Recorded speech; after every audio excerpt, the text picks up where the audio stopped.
دانشمند بیٹا اپنے باپ کی تعلیم کو سنتا ہے، لیکن ٹھٹھا باز سرزنش پر کان نہیں لگاتا۔ آدمی اپنے کلام کے پھل سے اچھا کھائے گا، لیکن دغا بازوں کی جان کے لیے ستم ہے۔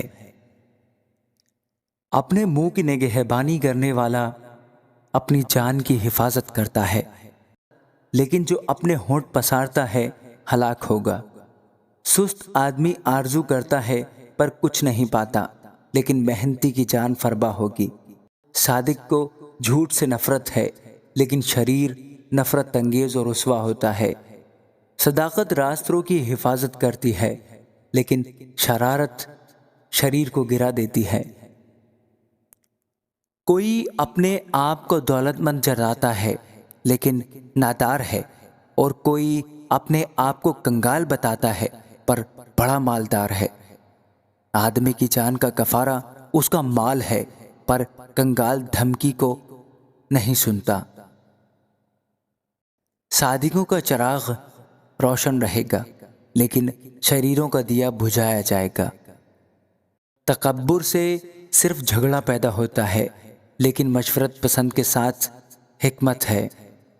جو دولت بطالت سے حاصل کی جائے کم ہو جائے گی، لیکن محنت سے جمع کرنے والے کی دولت بڑھتی رہے گی۔ امید کے بر آنے میں تاخیر دل کو بیمار کرتی ہے، پر آرزو کا پورا ہونا زندگی کا درخت ہے۔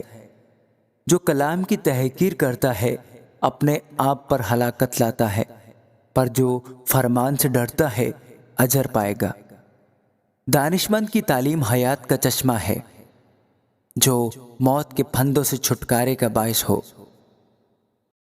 فہم کی درستی مقبولیت بخشتی ہے، لیکن دغاباز کی راہ کٹھن ہے۔ ہر ایک ہوشیار آدمی دانائی سے کام کرتا ہے، پر احمق اپنی حماقت کو پھیلا دیتا ہے۔ شریر قاصد بلا میں گرفتار ہوتا ہے، پر دیانت دار ایلچی صحت بخش ہے۔ تربیت کو رد کرنے والا کنگال اور رسوا ہوگا، پر وہ جو تنبیہ کا لحاظ رکھتا ہے عزت پائے گا۔ جب مراد بر آتی ہے تب جی بہت خوش ہوتا ہے، پر بدی کو ترک کرنے سے احمق کو نفرت ہے۔ وہ جو داناؤں کے ساتھ چلتا ہے دانا ہوگا، پر احمقوں کا ساتھی ہلاک کیا جائے گا۔ بدی گنہگاروں کا پیچھا کرتی ہے، پر صادقوں کو نیک جزا ملے گی۔ نیک آدمی اپنے پوتوں کے لیے میراث چھوڑتا ہے، پر گنہگار کی دولت صادقوں کے لیے فراہم کی جاتی ہے۔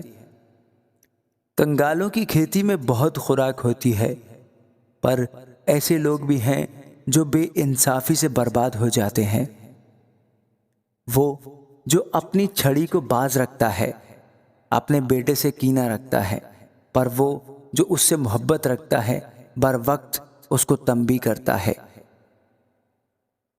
صادق کھا کر سیر ہو جاتا ہے، پر شریر کا پیٹ نہیں بھرتا۔ آمین۔